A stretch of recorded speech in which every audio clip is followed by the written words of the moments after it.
terminamos la serie de enseñanzas de los tiempos finales y hablamos de la eternidad, hablamos del cielo, el infierno y la eternidad. Hoy comenzamos una serie de enseñanzas nueva y es una serie que para mí es muy importante. Está basada en el inicio, solo el inicio de el sermón más importante, la obra maestra en términos de homilía o homilética u oratoria, la obra maestra del Señor Jesús, el Sermón del Monte, como se conoce. El principio o el comienzo del Sermón del Monte son las bienaventuranzas, lo que conocemos como las bienaventuranzas, y por las próximas 4 semanas estaremos aprendiendo de esas bienaventuranzas, de modo que le hemos titulado a esta serie La vida bendecida. La vida bendecida. Hoy estaremos hablando acerca de la bendición de la generosidad, aunque no es una de las bienaventuranzas, pero sí es parte del sermón. Y el Señor, como excelente predicador, por supuesto, fue coherente en este sermón, de modo que, aunque lo que vamos a hablar hoy, la generosidad, no fue parte de las bienaventuranzas, según Jesús inició el Sermón del Monte, sí es parte del sermón. Es una parte muy importante y por eso hoy queremos comenzarlo así. La próxima semana hablaremos de la base de la verdadera felicidad. ¿Cuántos quieren ser felices en este lugar? Levanten las manos. Todos queremos ser felices. Nadie está aquí, nadie existe con el objetivo, con la meta de ser un infeliz. Todos queremos ser felices y eso está muy bien. Dios nos diseñó así. Dios nos diseñó así. Vamos a verlo hoy. En la semana que le sigue, el 10 de marzo, estaremos hablando del llamado a la transformación, porque es necesario transformarnos. Hoy hablaremos un poquito de ese inicio de transformación. El 17, vivir como agentes de misericordia y paz. Y el 24 de marzo, afrontar la persecución con esperanza. Esos serán los temas en las próximas 4 semanas, así que les animamos a que estemos todos aquí y que juntos aprendamos de la palabra del Señor. Quiero invitarle que vaya conmigo a Mateo capítulo 6, versículos desde el 19 hasta el 21. Mateo capítulo 6, desde el 19 hasta el 21. Yo leo como acostumbro en la Nueva Traducción Viviente y dice: no almacenes tesoros aquí en la tierra, donde las polillas se los comen y el óxido los destruye, y donde los ladrones entran y roban. Almacena tus tesoros en el cielo, donde las polillas y el óxido no pueden destruir y los ladrones no entran a robar. Donde esté tu tesoro, allí estarán también los deseos de tu corazón. El Sermón del Monte, como está titulado acá y como es conocido a través de la historia, sin lugar a dudas ha sido el sermón más conocido y más importante. Yo me atrevo a decir, claro, esa es solamente mi opinión, no solamente es el más conocido, sino también más importante, porque el Señor establece las bases del reino. El sermón más conocido del mejor predicador que jamás usted haya escuchado, el mismo Señor Jesús. Y como decía y reitero, es la obra maestra en términos de homilía o de oratoria o de discurso, es la obra maestra. Entonces, hace sentido que nosotros separemos un tiempo para estudiarlo y permitir que Jesús nos hable una vez más. Amén. Que Jesús aquí y ahora, quizás no en el Monte de los Olivos, pero aquí y ahora con nosotros, en nosotros y entre nosotros, nos hable y podamos oír su palabra y podamos escuchar lo que Él quiere decirnos hoy a cada uno de nosotros. Amén. A través de los años, este ha sido un sermón que ha influenciado a grandes personas en la historia y pudiéramos decir a muchos de ellos, incluso a personas de otras religiones, podemos también incluirlos, han sido influenciados grandemente por este sermón. Y interesantemente es al mismo tiempo uno de los sermones, sino el sermón más mal interpretado de todos los sermones que predicó Jesús jamás. La gran mayoría de las personas pierden de vista, no entienden, le pasa por encima todo lo que dice el Sermón del Monte, especialmente si usted trata de aplicarlo literalmente y directamente. Tuviéramos que entender un poquito de cómo era el estilo de enseñanza en los tiempos de Jesús para entonces poder leerlo hoy y entenderlo en la forma que su audiencia lo estaba entendiendo. Por supuesto, la audiencia, el Señor apuntó a esta audiencia y ellos entendieron perfectamente lo que Jesús estaba diciendo. El pueblo de Israel se ha caracterizado a lo largo de la historia por ser un pueblo que ha andado siempre viajando, que ha estado en cautiverio, que ha estado peleando, y podemos verlo desde el mismo principio. ¿Cómo terminaron? Donde en Egipto, esclavos por 400 años, ¿sí o no? Y después de un tiempo de entrar en la tierra prometida, fueron en el exilio babilónico y fueron esclavos por los babilónicos. Después de un tiempo de regresar y reconstruir las murallas y reconstruir el templo y demás, regresan de nuevo. Y para el tiempo de Jesús, por supuesto, estaba el imperio romano y Israel estaba sufriendo el imperio romano.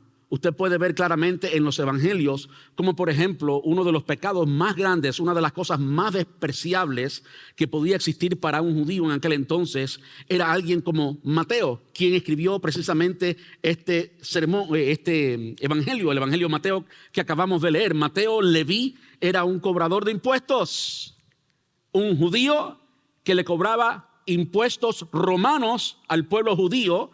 Y claro, para nosotros hoy, cualquiera puede ser un cobrador de impuestos. Usted va al condado y demás y ve quién nos cobra los impuestos y usted no tiene una mala opinión, creo yo, espero yo, de esas personas. Pero para el pueblo judío, que un judío, se hubiera convertido en un cobrador de impuestos, primero la gran mayoría eran totalmente corruptos y al final eran gente muy despreciadas por los judíos. Esto nos habla de la realidad en la que estaba viviendo el pueblo judío. No solamente eso, la opresión del imperio romano, las implicaciones, pensemos por un momento en las implicaciones económicas que eso tenía en el pueblo judío. Había mucha gente pobre. Pensemos también en la educación. No es como hoy, que podemos ir hasta YouTube University. A mí me gusta referirme a YouTube como YouTube University porque usted encuentra de todo en YouTube, ¿verdad que sí? Ese nivel o esa facilidad, accesibilidad de la información no existía en los tiempos de Jesús. Había muchas personas pero muy ignorantes. La medicina que hoy disfrutamos y hoy está ha crecido tanto el mundo de la medicina y hay tantos remedios para tantas cosas. No existía en el tiempo de Jesús. Cuando uno pone en perspectiva todas estas realidades, uno encuentra un pueblo desesperado. Y en medio de esa desesperación es que llega el Señor Jesús. Ahora, cuando el Señor Jesús llega, una de las cosas que varios historiadores, especialmente historiadores judíos, hacen resaltar es que el pueblo judío estaba desesperado y aunque siempre había creído en un Mesías, en este momento había una desesperación, como que había un movimiento, una desesperación en el pueblo judío por recibir al Mesías. Evidentemente, en esta ocasión, el Mesías estaba entre ellos, Jesús estaba entre ellos. Y aunque en términos generales el pueblo, los judíos, como bien dice el apóstol Juan en el primer capítulo de su evangelio, a los suyos vino, los suyos no le recibieron. Es cierto, los suyos no le recibieron.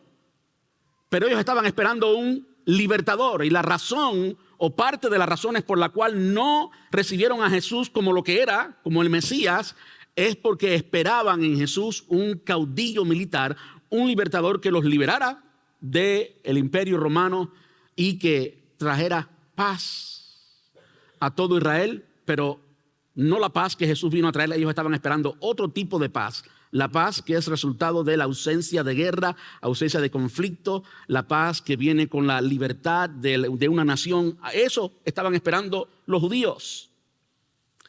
Y este es el panorama, este es el contexto en que Jesús llega Y cuando Jesús llega para incentivar ese deseo del Mesías y de que alguien nos liberara, Jesús habla del reino de los cielos. Hubo un momento, no para el tiempo en que Mateo aquí nos narra del primer sermón de Jesús, sino un poco más tarde hubo un momento para que entendamos cómo el pueblo judío estaba tan deseoso de un Salvador, de un Mesías, que de hecho siempre el Señor ha tenido su Salvador, como Moisés lo fue cuando estaban esclavizados en Egipto. Siempre el Señor ha tenido a alguien que ha sido el agente para liberar a el pueblo de Israel de sus condiciones. En cierto momento Jesús estaba en el templo y dice Juan en su evangelio que tuvo que salir porque querían, en ese mismo momento, querían los judíos conseguirlo y allí coronarlo inmediatamente como rey. Jesús, sabiendo que no era su tiempo, tuvo que salir huyendo del propio pueblo judío, ni siquiera de los romanos, del propio pueblo judío, por la sed que tenían del Mesías y de coronar a alguien. Por supuesto, ellos lo estaban mirando desde una perspectiva diferente. Jesús llega con este contexto, con estas realidades, y les habla del reino de los cielos. Y por supuesto, por las condiciones en las que ellos vivían, ellos no entendieron de qué se trataba el reino de los cielos. Y por mucho tiempo, muchas personas aún hoy todavía no entienden de qué se trata el reino de los cielos. Si miramos el Sermón del Monte, que de hecho hago un paréntesis para decir esto, fue el hombre quien le tituló el Sermón del Monte. A mí no me gusta el título. ¿Saben por qué no me gusta el título? Porque el título no dice nada. Es como si yo le dijera hoy, vengo a hablarle un sermón hoy, y el sermón es el sermón desde el púlpito. Usted dice, ¿so? ¿Qué me estás diciendo? ¿Verdad? En el Sermón del Monte, cuando lo vemos, y indubitablemente tenemos que continuar refiriéndonos a él como el Sermón del Monte, cuando miramos el Sermón del Monte completo, entendemos que Jesús nos enseña cómo la cultura del reino de los cielos, y hablaremos mucho de eso en las próximas 5 semanas, cómo la cultura del reino de los cielos es contra o opuesto a la cultura en nuestro alrededor. Es opuesto. Y una de las cosas que vamos a ver muy claramente en las bienaventuranzas, solo mirando el inicio del sermón, vamos a ver muy claramente cómo el hombre natural, todo hombre, no importa si es judío o gentil o de qué cultura sea, en una iglesia multicultural, no importa de qué cultura tú eres, todos los hombres pensamos de cierta manera igual, todos somos humanos, sentimos lo mismo, procesamos las cosas de cierta manera igual. Todos nosotros, por naturaleza, como dice el apóstol Pablo, estamos en un reino caído. Estamos en un reino donde el pecado está presente y el pecado gobierna. Entonces, cuando Jesús le habla del reino, vamos a ver que son principios totalmente contrarios a los principios que ellos estaban escuchando. Totalmente contrarios. Y solo para que entendamos algo muy básico, no solamente entender que es contrario a todo lo que el hombre experimenta naturalmente por ser parte de una naturaleza caída.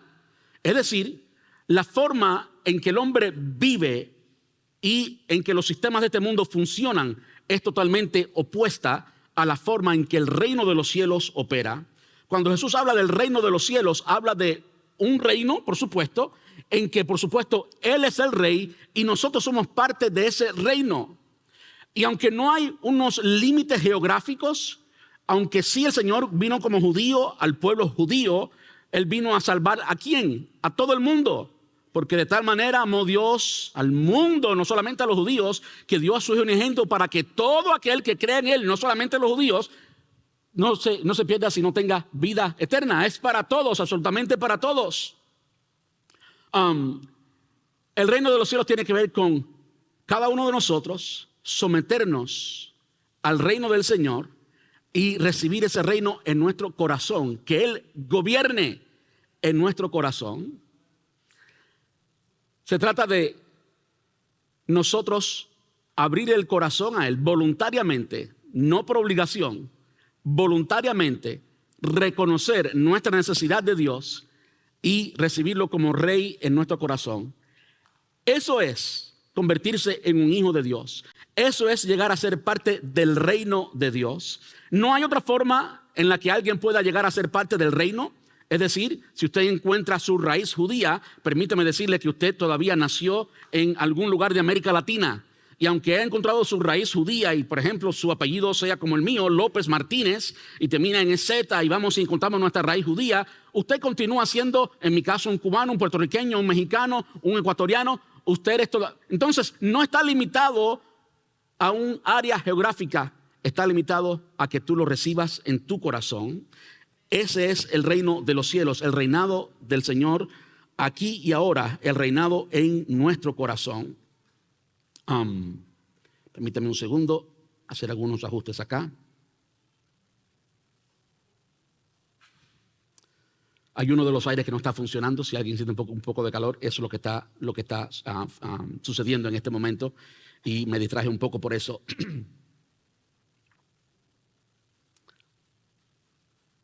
Entonces, el reino de los cielos, el reino del Señor, el reino de la luz, ocurre aquí, en el corazón. La única forma de entrar a ese reino no es porque naciste en el evangelio, no es que papi y mami son cristianos y por herencia tú terminas siendo un cristiano. Alguien ha dicho por ahí que Dios no tiene nietos, que Él tiene solamente hijos e hijas. Y eso es cierto. Tú eres un hijo y eres un hijo cuando aceptas al Señor y permites tú personalmente que Él gobierne en tu corazón. No hay otra forma de entrar a ese reino. Ahora, para adelantar queremos ir al contexto literal. Al contexto literal quiero invitarle que vaya conmigo a Mateo 4. El Sermón del Monte es Mateo capítulo desde el 5 hasta el 7. Ese es el Sermón del Monte, Mateo del 5 al 7. Pero quiero leer el contexto literal, lo que estaba sucediendo allí en las orillas de una montaña en Galilea. Lo que hemos ido a Israel, hemos ido al monte de las bienaventuranzas, aunque esta última vez cuando fuimos se había quemado una parte, no lucía tan bonito como en otras ocasiones que he podido estar allí. Y es una vista majestuosa, porque está en una montaña y usted a la distancia ve el mar de Galilea, el mar de Tiberias o el lago de Tiberias. Se conoce como mar de Galilea o mar de Tiberias, pero en sí es un lago, no es un mar, ¿no? Y hay una vista panorámica de este precioso mar donde Jesús enseñó a los discípulos en tantas ocasiones. Y allí es donde Jesús estaba en esta ocasión. Mateo capítulo 4 versículo 24 dice: las noticias acerca de él, de Jesús, corrieron y llegaron tan lejos como Siria, muy lejos de Israel, por supuesto un país que hace frontera, pero muy lejos. Y pronto la gente comenzó a llevarle a todo el que estuviera enfermo. Hablamos ahorita de las condiciones de salud. No eran tan accesibles como la salud, o no era tan accesible como lo es hoy. De modo que desde Siria aún le llevaban a los que estaban enfermos. Y él los sanaba a todos, cualquiera fuera la enfermedad o el dolor que tuvieran, o si estaban poseídos por demonios, o si eran epilépticos o paralíticos. Hay mucho que podemos decir de eso, pero esto explica por qué había una gran multitud. Dice: numerosas multitudes, versículo 25, numerosas multitudes lo seguían a todas partes. Gente de Galilea, de las 10 ciudades, los que tuvimos en Israel. Si usted está, por ejemplo, en Capernaum y mira al otro lado del lago, ve unas montañas muy grandes. La Decápolis, se le dice, las 10 ciudades romanas, por eso se le dice Decápolis.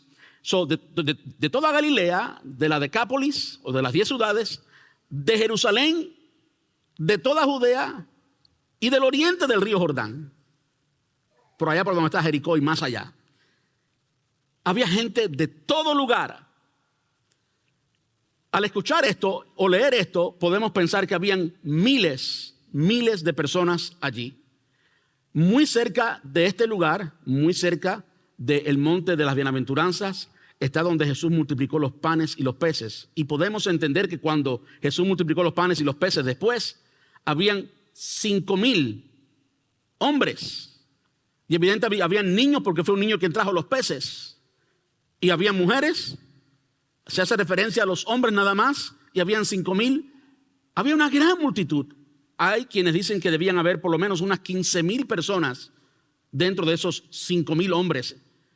Podemos pensar que en esta ocasión pudo haber sido muy, muy semejante por estas condiciones. Y Mateo, alguien que trabaja en números, alguien que cobraba impuestos y le prestaba mucha atención a los números, y como bien lo expresa la serie, ¿cómo se llama la serie de Jesús que hay por ahí ahora? The Chosen. Lo expresa muy claramente cómo este hombre prestaba tanta atención a los detalles. Nos dice de los países de donde vinieron, podemos entender que eran muchos. Dice el versículo 1 del capítulo 5, ya comenzando el Sermón del Monte, o dando la introducción, el contexto del Sermón del Monte, dice: cierto día, al ver que las multitudes se reunían, Jesús subió a la ladera de la montaña y se sentó. Cualquiera puede pensar que esto es algo extraño.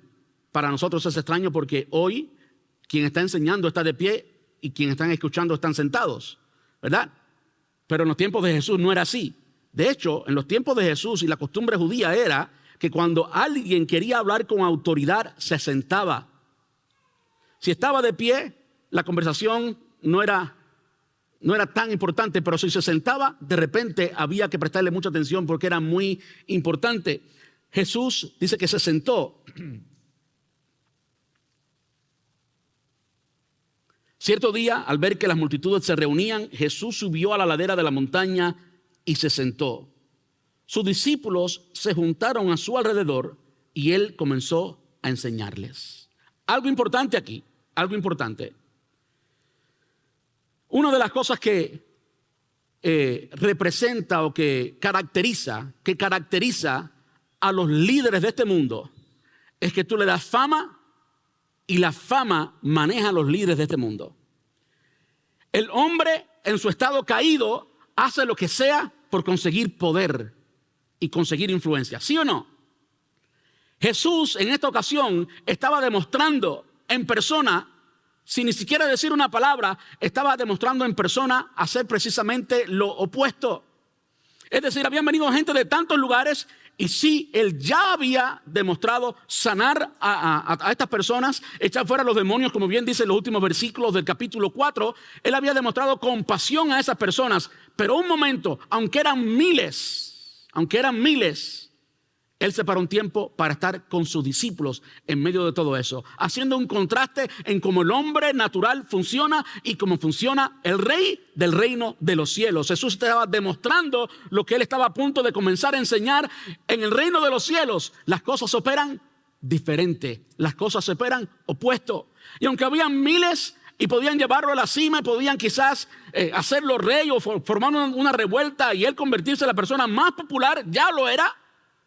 Eso no le subió a los humos al Señor Jesús, no le hizo crecer la cabeza, no experimentó jamás pecado, no experimentó jamás orgullo, todo lo contrario. En medio de todo eso, llamó a sus discípulos, o sus discípulos se reunieron a su alrededor y comenzó a decirles, y podemos entender que él estaba hablando, el Sermón del Monte fue a sus discípulos, no a todas las multitudes. Podemos entenderlo porque en el Sermón del Monte, él habla con términos que antes no habían hablado. Él habla de Padre, vuestro Padre que está en los cielos.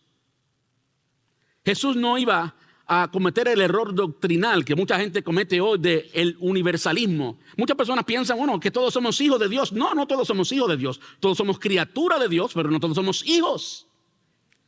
Él habla de una forma muy distintiva y habla de representantes del reino. Jesús estaba hablando con sus discípulos. Dentro de las multitudes hubieron muchos que eventualmente llegaron a ser sus discípulos, pero también hubieron muchos, la gran mayoría, que estaban allí por el beneficio, estaban por los panes y los peces, como Jesús hizo en otra ocasión. ¿Saben qué sucedió cuando Jesús terminó de multiplicar los panes y los peces? Que estaban todos allí durmiendo, roncando, haciendo digestión. Se levantaron y se fueron. Al punto que los discípulos, no es la misma ocasión, es una ocasión diferente, los discípulos le dijeron al Señor, Señor, la gente se está yendo. ¿Y qué le dijo Jesús? ¿Ustedes quieren irse también? Entonces, Nada de esto manejaba la mente del Señor Jesús. El Señor estaba hablando específicamente de aquellos que tienen una relación con el Padre, aquellos que han sometido su corazón al Rey y no solamente reciben los beneficios del reino, sino que el Rey realmente gobierna sus corazones y hay una relación con ese Rey. La relación es la relación de hijos. Esto era algo totalmente nuevo para los judíos. Padre y ustedes hijos era algo totalmente nuevo, algo importante que tenemos que acentuar. Ahora, es solo después de esto que el Señor Jesús comienza el Sermón del Monte y lo comienza con las bienaventuranzas. Vamos a ver las bienaventuranzas después. Simplemente este era a modo de introducción. Las bienaventuranzas,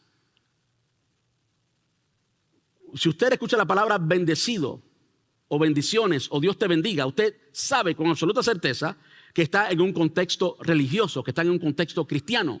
Es decir, usted no llega a ningún lugar y le saluda a una persona, ¿cómo estás? Si la persona te dice bendecido, si esa persona no es creyente, no es cristiano. De modo que esta palabra bendecido es una palabra totalmente religiosa, totalmente cristiana. Mucho más las bienaventuranzas. Usted le dice a alguien bienaventuranza, le dice, háblame en español que no te entiendo. Muchas personas ni siquiera saben lo que es las bienaventuranzas. Muchos de nosotros no entendemos lo que es las bienaventuranzas. Es simplemente muy feliz. Alguien bienaventurado es bendecido o bendito 3 veces, es alguien muy feliz. Se puede traducir literalmente sin ningún error, muy feliz, muy feliz. Ahí podemos entender, desde el inicio podemos entender que en el reino de los cielos Dios quiere que tú seas ¿qué? Feliz. Dios quiere que tú seas feliz. ¿Podemos decirlo? Dios quiere que yo sea feliz. Cuando estudiamos, por ejemplo, la carta a los filipenses y hablamos del gozo del Señor, casi siempre los predicadores hacemos una distinción entre lo que es el gozo y la felicidad y demás, y hablamos de la felicidad y que la felicidad es depende de lo que está a tu alrededor, depende de las cosas que pasan. En inglés suena muy bien porque happiness es resultado de las cosas que happens, que las cosas que suceden, que pasan, y hablamos mucho de eso, pero la realidad es que el Señor quiere que todos nosotros estemos en un estado constante de felicidad. ¿No le da alegría a usted eso?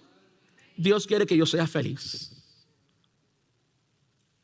Si usted quiere convencerse aún más de eso, el Señor Jesús no acostumbraba. Jesús, como buen predicador, no tenía estribillos o no tenía palabras que eran solamente para cubrir un espacio. Él era un excelente predicador, no le faltaba absolutamente nada. Hay predicadores, por ejemplo, que dicen todo el tiempo, alabado sea el Señor, alabado sea el Señor, colilla, creo que le llamamos a eso, ¿verdad que sí? Esto de las bienaventuranzas, en el principio del sermón, Jesús la repite 9 veces, no es una colilla. Es que había una población tan desesperada del mensaje que Jesús venía a traer, y las palabras del Señor Jesús en todo el sermón del monte eran palabras de bendición. El Señor vino a traer bendición, bendición, bendición a todas las áreas de tu vida, no importa cuál sea tu circunstancia. Si eres parte del reino, si eres un hijo, lo que hay es bendición. Hay felicidad. Dios quiere que tú seas feliz. Dios quiere que tú seas feliz. Dios quiere que tú seas feliz. Quien único está interesado en que tú seas un infeliz y en destruir tu felicidad y en destruir tu gozo y destruir todo lo bueno es el enemigo. Él es quien no quiere que seas feliz. Dios quiere que tú seas feliz. Ahora, cuando pensamos en ser feliz, yo sé que todos pensamos en algo cuando mencionamos la palabra felicidad. ¿Usted pensó en algo? ¿Usted pensó en algo? La mayoría de las personas pensamos, esto más esto es igual a felicidad. Los que no están casados, si yo tuviera una muchacha así, si me encontrara la que tiene el pelo así o tiene la cara así, o etcétera, etcétera, etcétera, etcétera, etcétera, ¿verdad? Entonces yo fuera feliz. Y las que ya tienen ese novio o esa novia, están diciendo, si mi novio o mi novia fuera de esta manera y su carácter fuera así, y están pensando en la persona perfecta, entonces yo fuera feliz. ¿Sí o no? Y los casados decimos,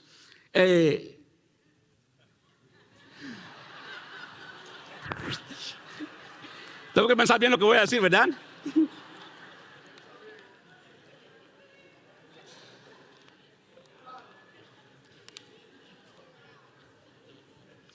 si no hiciera esto, y si fuera de esta manera, o si hiciera aquello, entonces yo fuera feliz. Lo que pasa es que siempre estamos cuestionando nuestra felicidad y buscando algo para completar nuestra felicidad. Y la mayoría de las veces cuando miramos ese algo para completar nuestra felicidad, estamos mirando algo que es de este mundo y que no es realmente la forma en que Dios quiere que cada uno de nosotros sea feliz.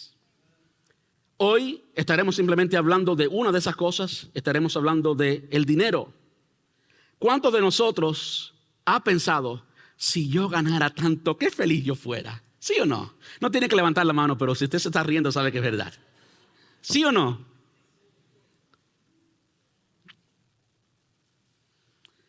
En los países más desarrollados, en otras palabras, los que mayor per cápita tienen, los que más dinero producen, como Estados Unidos, Singapur, Luxemburgo, Emiratos Árabes, Qatar y otros países del Golfo Pérsico, donde hay mucho dinero,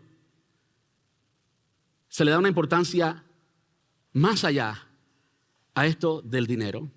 Y nosotros, los latinos, también le damos mucha importancia. Voy a hacer algunas frases que quizás toquen, den en el lugar correcto. Y si usted se ríe, yo sé que usted es afectado por esto. Una que dicen las esposas latinas: no existen mujeres feas, sino hombres, esposos pobres. A mí me han dicho eso. No existen mujeres feas, sino hombres pobres. Ok. Y está bien.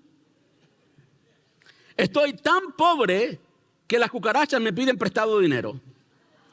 Vivo de amor y aire fresco, pero últimamente el aire fresco también está muy caro. Tengo tanto dinero que hasta las polillas en mi billetera están obesas. Una forma sarcástica de decir que está, lo voy a decir en cubano, está arrancado. Estoy tan pobre que mi estado de cuenta bancaria se lee en negativo. Estoy en la dieta del ver pasar el dinero. Mis tarjetas de crédito están tan gastadas que tienen que pedir permiso para trabajar las horas extras. Estoy tan pobre, y estos son dichos comunes, estoy tan pobre que mi alcancía tiene más telarañas que monedas. Mi cuenta bancaria tiene más vacíos que un desierto. Estoy tan pobre que mi alcancía tiene un letrero que dice: próxima reposición, nunca. Estoy tan pobre que mi sombra de abandono, que mi sombra me abandonó por falta de solvencia económica. Esos chistes que decimos por ahí, ¿verdad? ¿Cuántas veces repetimos eso? ¿Cuántas veces repetimos eso sin pensar en lo que estamos diciendo y sin pensar cómo eso nos afecta? Aunque es tarde, yo quiero atreverme hoy a hacer algo que nunca jamás he hecho predicando. Pero quiero atreverme porque esto lo aprendí hace poco, me ministró y cambió mi vida. Y quiero simplemente compartirlo con ustedes. En Génesis, capítulo 1, el último versículo de Génesis, capítulo 1, dice: y vio Dios todo lo que había hecho, y he aquí que era bueno en gran manera. ¿Sí o no? Y vio Dios, ¿qué? Todo lo que había hecho, y he aquí que era bueno en gran manera. ¿Cuándo las cosas se comenzaron a dañar? Después del pecado. Y por resultado de la caída del hombre y el pecado de nuestra vida, eso es lo que nos ha afectado. De modo que podemos decir con certeza que fuimos creados para disfrutar todo lo bueno de Dios. Podemos decir, basado en el Sermón del Monte, en las bienaventuranzas, que sí, Dios quiere que seamos felices. Dios quiere que seamos felices.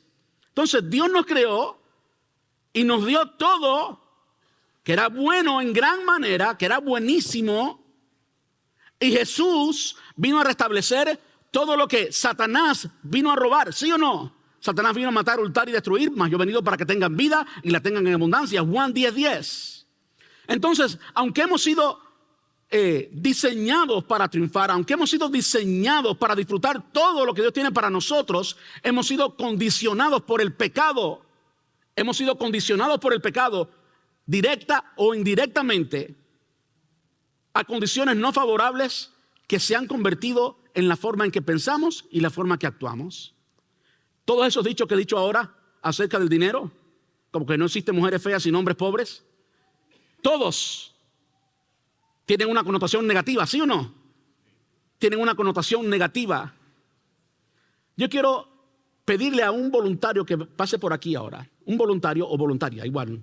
Yo no he hablado absolutamente con nadie, estoy tomando un gran riesgo, pero creo que lo que estamos a punto de ver va a ser muy importante para que podamos entender no solamente el sermón de hoy, sino todos los próximos 4 sermones. Pase por favor por acá.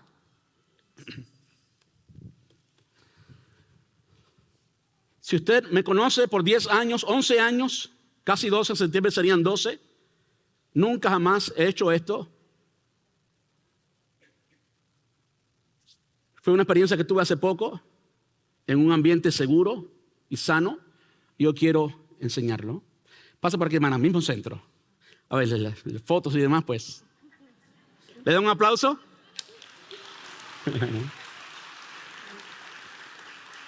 Yo he hablado con usted antes de hoy. No. ¿Usted sabe lo que va a pasar aquí ahora? No. No, ok. Extiende sus manos así. Yo quiero probar la fuerza que ella tiene en sus manos. De nuevo, hágame resistencia. Luche en mi contra. Está fuerte la hermana, ha comido muy.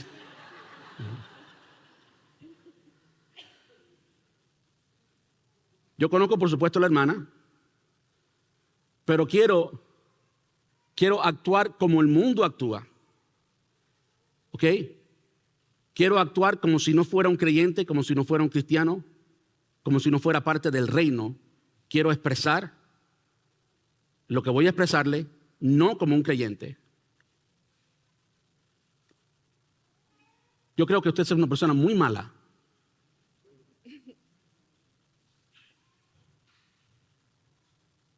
Yo creo que usted no tiene lo que necesita para lograr sus sueños. Yo creo que nunca podrá conseguir el dinero que desea tener. Yo creo que puede llegar a la vejez y usted estar en una condición como la que está ahora o peor. Piensen en eso por un momento.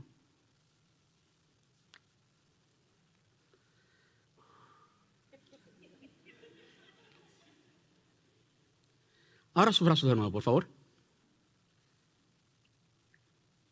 De nuevo.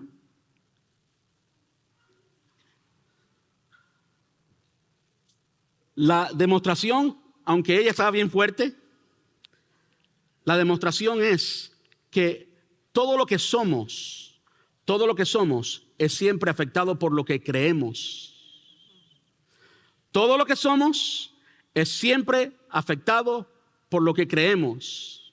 Lo que creemos se convierte o entra a nuestro corazón, produce nuestras acciones y eventualmente cuando lo practicamos se convierte en nuestra identidad.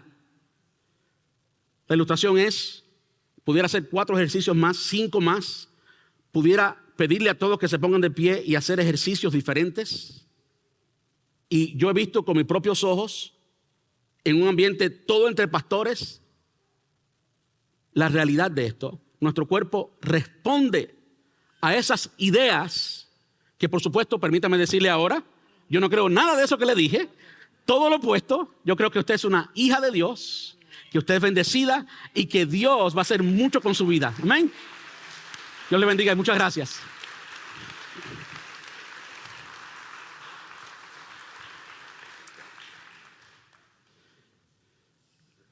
La primera vez ella tenía fuerza en sus manos.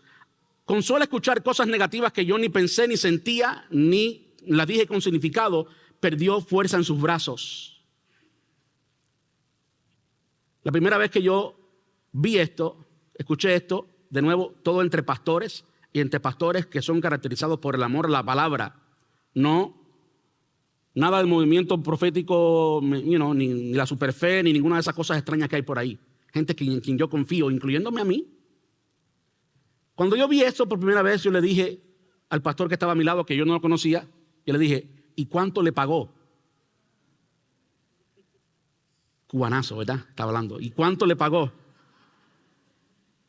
Y después me dio mucha vergüenza cuando quien estaba predicando dijo, párense todos, y lo hicimos. Y yo pude experimentarlo en mi propio cuerpo. ¿Ya? Todas esas mentiras que acabamos de decir en cuanto a nuestras finanzas, de una forma u otra han llegado a nuestro corazón. ¿Puedo hablarles de otras mentiras más que yo he creído? Los latinos no tenemos, o tenemos menos que los americanos, o no somos generosos. Usted puede decir, bueno, es que eso es verdad. Bueno, eso puede ser verdad de algunos. Y aún así, afecta en cómo procesamos todo esto. ¿Por qué acabo de hacer ese ejercicio? ¿Por qué acabo de predicar esto? Porque el inicio del sermón del monte, las bienaventuranzas, fueron todas, 3 veces feliz o muy felices son, y Jesús habló a la condición negativa en que estaban viendo todos ellos, negativa desde la perspectiva humana. Sin embargo, desde la perspectiva divina, Jesús decía que ellos eran felices, que eran muy felices y que de ellos es el reino de los cielos. En las próximas semanas vamos a ver más y más de eso. Ahora, hoy quisiera ir no a una de las bienaventuranzas, sino al capítulo 6 de Mateo, para ver lo que Jesús dice acerca de el dinero y la generosidad. Cuando al principio estaba preguntando algunas de las cosas que te pueden hacer feliz o que tú crees que te hacen feliz, inevitablemente muchos de nosotros pensamos, si tuviera tal casa, entonces yo fuera muy feliz. Si no manejara mi carro que le suena todo menos el radio, entonces yo fuera muy feliz. ¿Verdad que sí? Y todos estos son elementos de la economía o de las finanzas que decimos y a veces no sabemos que afectan nuestro consciente y nuestro inconsciente, y de cierto modo estamos repitiendo mentiras que son del mismo infierno y no es la verdad de Dios. Vio Dios todo lo que había hecho y aquí que era bueno en gran manera, y ahora Jesús estaba hablando bendición sobre todas estas cosas. ¿Qué dice la palabra de Dios en cuanto a las finanzas? Y quiero acentuar esto. Tiene más que ver con tu corazón que con el tamaño de las cifras. Tiene mucho más que ver con tu corazón que con el tamaño de las cifras. Dice Mateo capítulo 6, versículo 19.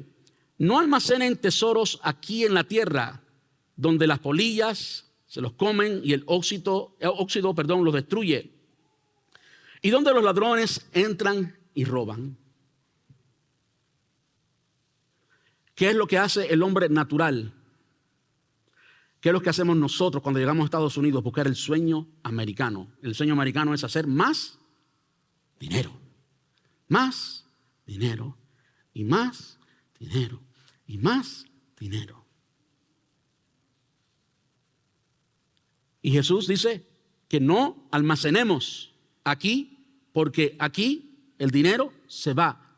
Es temporal. Es temporal, es lo que significa que la polilla y el óxido y que ladrones significa que se va. Llega el momento que no hay dinero. Tu felicidad no está basada en el dinero. Almacena tu tesoro en el cielo, donde las polillas y el óxido no pueden destruir y los ladrones no entran a robar. Donde esté tu tesoro, allí estará también los deseos de tu corazón.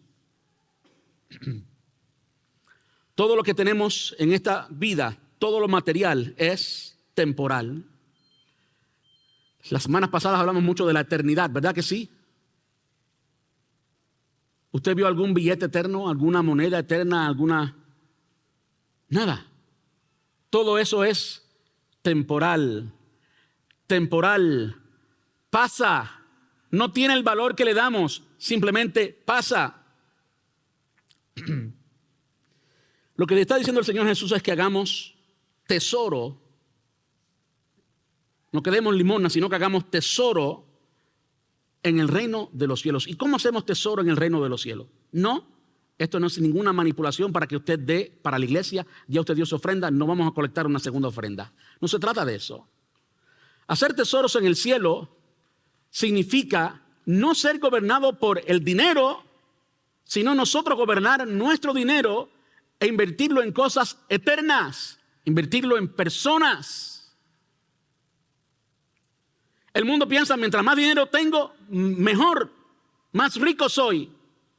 El cristiano piensa, mientras más dinero invierto en las cosas eternas, más dinero tengo allá arriba, más rica está mi cuenta celestial. Mientras más abrazos doy, mientras más ofrendas doy, mientras más personas saco a comer, mientras más invierto mi dinero en expandir el reino de los cielos, también eso sí, entonces mi cuenta allá arriba está más rica porque estoy invirtiendo mi dinero en algo que es eterno, en algo que es eterno y que es seguro. Ahora, ¿no habla eso del corazón?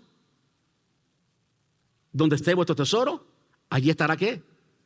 Vuestro corazón, vuestro corazón. El Señor nos está hablando de poner el corazón o poner el dinero donde tiene que estar en el corazón, en lo eterno, no en lo temporal, no en lo temporal. Ahora el versículo 24, Mateo 6, 24 dice, nadie puede, ¿cuántos? Nadie puede servir a dos amos, pues odiará a uno y amará al otro. Será leal a uno y despreciará al otro. No se puede servir a Dios y estar esclavizado por el dinero. ¿Usted escuchó eso? Lo dijo Jesús. No se puede servir a Dios y estar esclavizado por el dinero.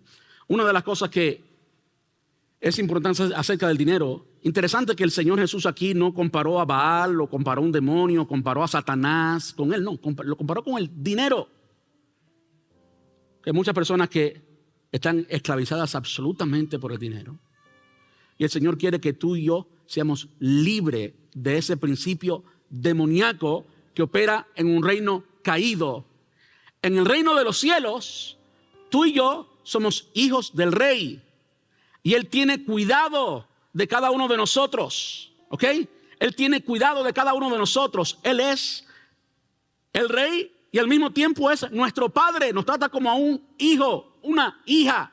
Entonces eso tiene que afectar tu realidad, tiene que afectar como tú piensas hoy, para que entonces no sea el dinero que te gobierne, más bien tú gobiernes al dinero. La generosidad no depende de cuánto tienes en el bolsillo o en el banco, sino que depende cuánto tienes en el corazón. De eso depende la generosidad. No depende de cuánto tienes en el banco o en el bolsillo, depende de cuánto tienes en el corazón. Eso es lo que es la generosidad. Las personas piensan que, voy a comenzar a ser generoso cuando tenga mucho. Jamás lo serás. Comienza con lo poco, porque si en lo poco eres fiel, en lo mucho el Señor te va a bendecir. Y si en lo poco no eres fiel, mucho menos vas a dar cuando tengas mucho. ¿Quién nos hace pensar que podemos ser generosos cuando tengamos mucho si no lo somos cuando tenemos poco? Y no estoy hablando de ser generosos solo en dar a la iglesia. Eso es bueno. Y sí, es eterno, pero no es la única forma. Usted puede ser generoso en sus relaciones personales. Usted puede ser generoso sin importar o sin tener en consideración lo que usted dé necesariamente a la iglesia. Eso es ser generoso. De aquí, cuando uno es generoso de corazón, pues entonces lo es en todas las otras maneras. Termino leyendo los versículos desde el 25 hasta el 34. Fue algo tan sencillo que el Señor Jesús enseñó, pero al mismo tiempo tan profundo, que si lo leyéramos varias veces y meditáramos en esto varias veces y lo creyéramos como debemos creerlo, cambiaría nuestra vida y de repente podríamos ser felices con lo que tenemos ahora. Podríamos ser felices, muy felices con lo que tenemos ahora. Por eso les digo que no se preocupen por la vida diaria, si tendrán suficiente alimento y bebida o suficiente ropa para vestirse. ¿Acaso no es la vida más que la comida y el cuerpo más que la ropa?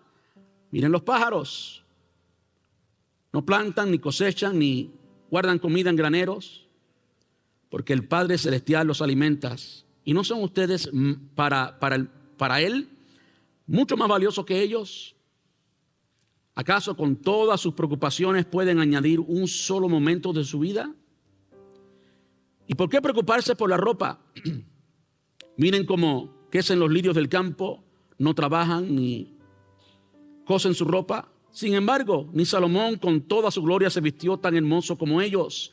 Si Dios cuida de manera tan maravillosa a las flores silvestres que hoy están y mañana se echan al fuego, tengan por seguro que cuidará de ustedes. ¿Por qué tienen tan poca fe? Así que no se preocupen por todo eso diciendo qué comeremos o qué beberemos, qué ropa nos pondremos.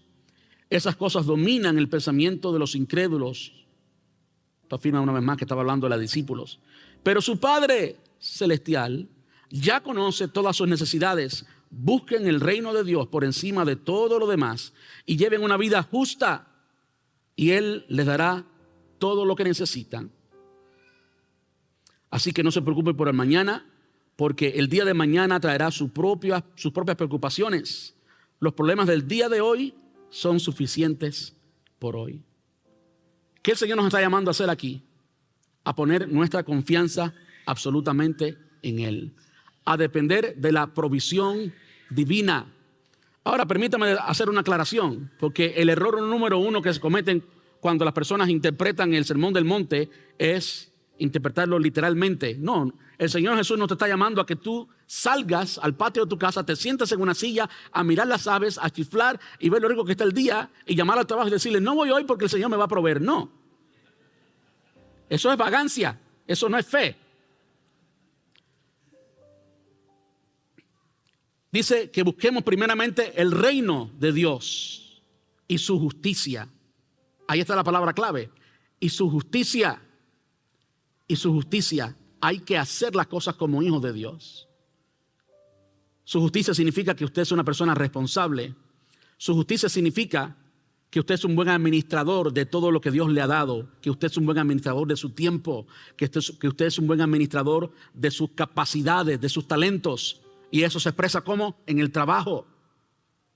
Usted no sabe que usted puede bendecir a Dios, que usted puede servir a Dios, que usted puede hacer un impacto eterno aun cuando está trabajando y esté ganando para su familia. Usted está siendo un ejemplo para la sociedad en suplir para su familia, en hacer las cosas correctamente, en no engañar a nadie, en hacer las cosas bien la primera vez, en que usted pueda expresar los valores y principios del reino a través de todo lo que hace, incluyendo en el trabajo. Usted puede ser un instrumento y no un esclavo del dinero. Cuando usted es un hijo de Dios y actúa como un hijo de Dios, busca primeramente el reino de Dios y su justicia, entonces todo lo demás viene solo. Dios va a proveer todo lo demás. Por último, termino con versículos del 1 al 4. Tengan cuidado, hablando de generosidad, y aquí habla de la verdadera razón. Si vamos a ser generosos, vamos a hacerlo porque queremos bendecir a otras personas. Si vamos a ser generosos, vamos a hacerlo no por nuestra conveniencia, sino porque verdaderamente queremos dar. Hay muchas personas que lo que quieren hacer es ganar fama, o ganar prestigio, o ganar respeto, o ganar no sé qué. Pero aun cuando están dando, no están dando nada, lo que están haciendo es negociando. Y vamos a ver que en el reino de los cielos eso no existe. Usted puede engañarme a mí, puede engañar a cualquier persona, pero al rey nadie lo engaña. Tengan cuidado, no hagan sus buenas acciones en público para que los demás los admiren, porque perderán la recompensa de su Padre que está en el cielo. Cuando le des a alguien que pasa necesidad, no hagas lo que hacen los hipócritas para tocar la trompeta en las sinagogas y en las calles para llamar la atención a sus actos de caridad. Les digo la verdad, no recibirán otra recompensa más que esa. Ya recibieron su recompensa. Eso es lo que querían, eso es lo que recibieron. Pero tú, cuando le des a alguien que pasa necesidad, que no sepa tu mano izquierda lo que hace tu mano derecha, entrega tu ayuda en privado y tu Padre, quien todo lo ve, te recompensará en público o te recompensará abiertamente. Esto nos habla de ser generosos, de dar, porque simplemente somos generosos, porque está en el corazón. De nuevo, no se trata de cuánto tienes en tu bolsillo, se trata de cuánto tienes en tu corazón, de qué es lo que hay en tu corazón. Una persona puede dar mucho sin ser generoso, pero alguien que tiene el corazón lleno de Dios no puede ser mezquino, porque Dios está allí y Dios es generoso. La idea de Dios a través de los hombres generosos, la idea de Dios a través de la gente del reino que entiende que Él es el rey, que Él es el dueño del oro y de la plata, como bien dice la palabra, Salmo 24, de Jehová es la tierra y su plenitud, el mundo y los que en él habitan. Todo es de Él. Y como Él le dijo, allí cuando estaban preocupados con la segunda construcción del templo, vieron que el templo no era tan lujoso como el primer templo, el templo de Salomón. Y estaban preocupados porque no tenía el mismo oro y demás y demás. Y Dios les dice, ¿no saben ustedes que yo soy el Dios del oro y de la plata? Si Dios está en nuestro corazón, entonces vamos a ser felices con lo que a Dios le ha placido darnos ahora. Vamos a ser agradecidos y vamos a disfrutar todo lo que Dios me dio ya, todo lo que ya tengo. El carrito que para otros no es un gran carro, es el carro que Dios te dio. Disfrútalo y sé agradecido por él, porque eso es lo que hace un hijo de Dios. No seas mal agradecido, no seas avaricioso y no te tapes con una frisa, con una colcha, con una, que los pies te queden fuera. En otras palabras, no te compres el carro más caro cuando solamente puedes pagar el que no es tan caro, porque vas a impresionar a todo el mundo, menos a tu esposa, menos a tus hijos. Todo el mundo sabe la realidad menos tú. No seas tonto. Eso hacen los del mundo. Tú y yo somos hijos de Dios y Él cuida de nosotros. Vamos a estar puestos en pie.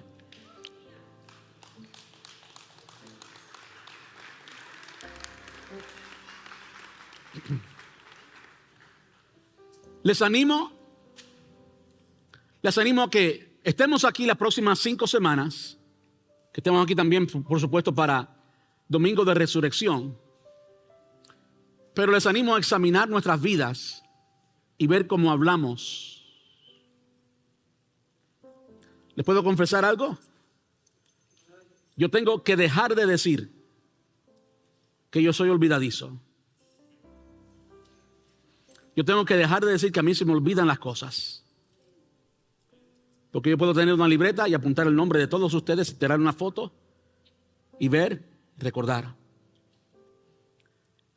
Y si todos ustedes me pagaran $5,000 para que yo me aprendiera el nombre de todos ustedes, yo lo hiciera. Ustedes te lo hicieran también, no me miren con mala cara.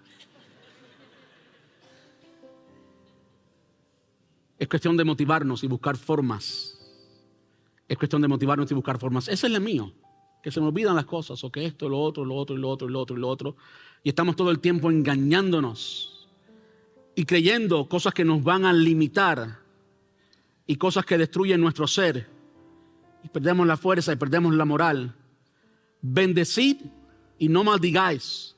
Bendecid y no maldigáis. Vamos a edificar con lo que hablamos. Vamos a edificar con lo que hablamos. No maldecir.